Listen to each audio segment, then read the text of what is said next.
Among the many stories of brothers meeting in mortal combat on the battlefield, but nevertheless extending brotherly love and Masonic courtesies, is the account of the meeting of Lord Charles Cornwallis and Baron Johann de Kalb.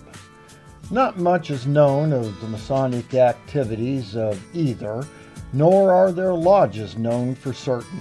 It is likely, however, de Kalb was a member of Pennsylvania's Armed Forces Lodge 29. Brother Cornwallis is best known as the British general during the American Revolution who surrendered to George Washington at Yorktown, putting an end to the American Revolutionary War.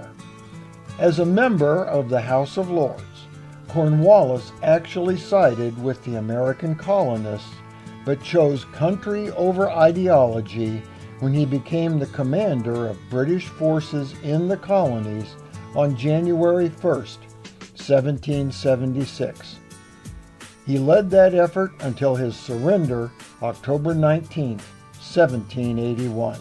After the Revolution, Cornwallis went on to serve as Commander-in-Chief of India in 1786, as well as Viceroy of Ireland from 1798 to 1801.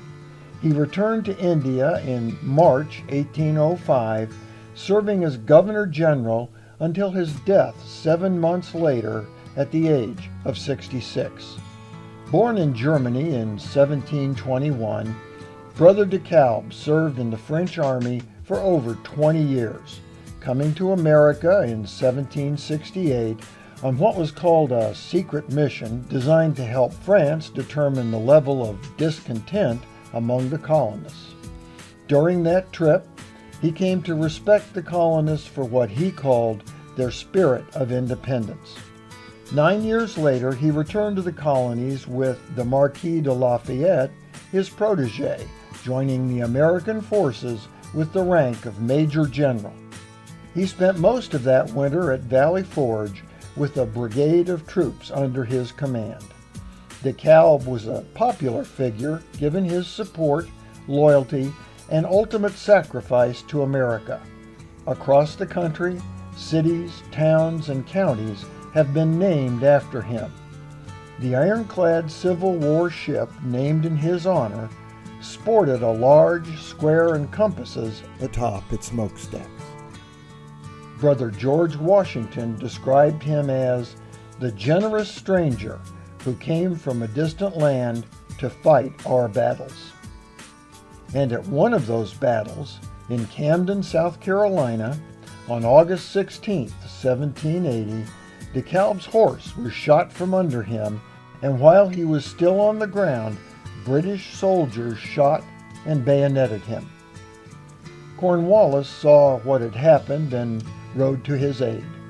"I'm sorry, sir, to see you," he said. "Not sorry that you are vanquished, but sorry to see you so badly wounded." He ordered his own surgeons to come to de Kalb's aid and supervised as they dressed his wounds. De Kalb replied, "I thank you, sir, for your generous sympathy, but I die the death I always prayed for, the death of a soldier fighting for the rights of man."